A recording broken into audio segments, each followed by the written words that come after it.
नमस्कार, welcome to daily effects. मैं हूं ज्ञानेंद्र द्विवेदी। आज हम एक बहुत ही महत्वपूर्ण और संवेदनशील मुद्दे पर चर्चा करेंगे। केंद्र सरकार और तमिलनाडु के बीच बढ़ते हुए तनाव के बारे में, खासकर भाषा और सीमांकन के मुद्दे पर। इसके साथ ही हम यह भी समझेंगे कि हिंदी भाषा क्यों भारत के लिए जरूरी है।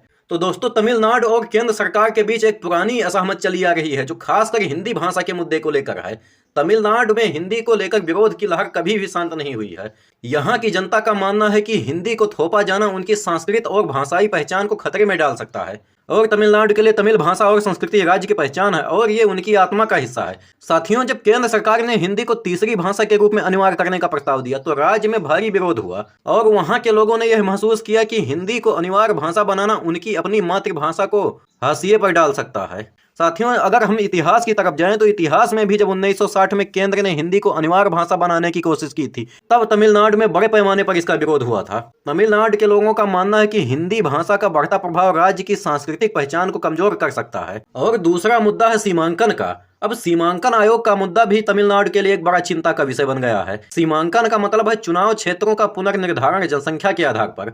तमिलनाडु में यह डर है कि सीमांकन के आधार पर राज्य को कम प्रतिनिधित्व मिल सकता है, क्योंकि राज्य की जनसंख्या वृद्धि का दर अब राज्यों की तुलना में कम हो रही है। और दूसरी तरफ उत्तर प्रदेश और बिहार जैसे राज्यों की जनसंख्या तेजी से बढ़ रही है, जबकि तमिलनाडु में यह दर धीमी है। इससे यह संभावना बनती है कि राज्य का संसद में प्रतिनिधित्व घट सकता है और तमिलनाडु के नेताओं का कहना है कि इससे राज्य की राजनीतिक ताकत कमजोर हो सकती है। साथियों, अब हम बात करते हैं हिंदी भाषा के महत्व की। हिंदी को भारतीय संविधान में राजभाषा का दर्जा प्राप्त है और यह भारत की प्रमुख भाषा है, जो देश के विभिन्न हिस्सों के बीच संवाद का मुख्य माध्यम बनती है। हिंदी न केवल देश की आधिकारिक भाषा है, बल्कि यह सामाजिक और सांस्कृतिक एकता को भी बढ़ावा देती है। साथियों, हमारा भारत विविधताओं से भरा हुआ देश है, जहाँ विभिन्न भाषाएं, धर्म और संस्कृतियां हैं।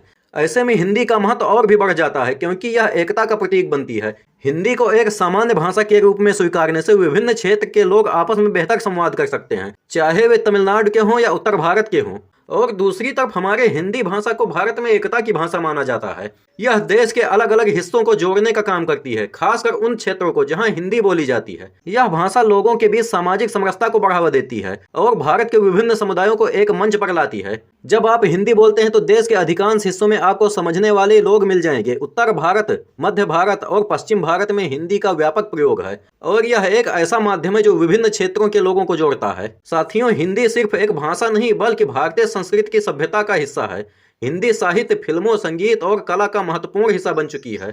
यह भारत के सांस्कृतिक इतिहास को समेटे हुए है और लोगों को उनकी जड़ों से जोड़ने का काम करती है। साथियों, अगर हम इसके समाधान की बात करें तो इस मामले का समाधान यह हो सकता है कि केंद्र सरकार और राज्य सरकार के बीच एक संतुलन स्थापित किया जाए। हिंदी को एकता का प्रतीक बनाए रखने के साथ साथ राज्य को अपनी भाषा और संस्कृति का सम्मान और अधिकार मिलना चाहिए। वहीं सीमांकन के मुद्दे पर जरूरी है कि राज्य के जनसंख्या विकास की स्थिति को समझते हुए हर राज्य को उचित प्रतिनिधित्व मिले। तमिलनाडु जैसे राज्य को उनके ऐतिहासिक योगदान और सामाजिक विकास के आधार पर उनका हक मिलना चाहिए। तो दोस्तों, केंद्र और तमिलनाडु के बीच यह तनाव केवल राज्य के अधिकारों की रक्षा का मामला नहीं है, बल्कि यह पूरे देश की संघीय प्रणाली और हमारी भाषाई विविधता और सुरक्षा का भी सवाल है। साथियों, हिंदी का महत्व न केवल एकता के प्रतीक के रूप में है, बल्कि यह हमें एक साथ जोड़ने में मदद करती है, बावजूद इसके कि हमारे देश में कितनी अलग अलग भाषाएं बोली जाती हैं। और हमें यह समझना होगा कि हर राज्य की अपनी संस्कृति और भाषा का सम्मान होना चाहिए, लेकिन साथ में हमें हिंदी जैसे साझा माध्यम को भी अपनाना होगा, जो हमारे देश को एकता की ओर आगे बढ़ने में मदद करेगा।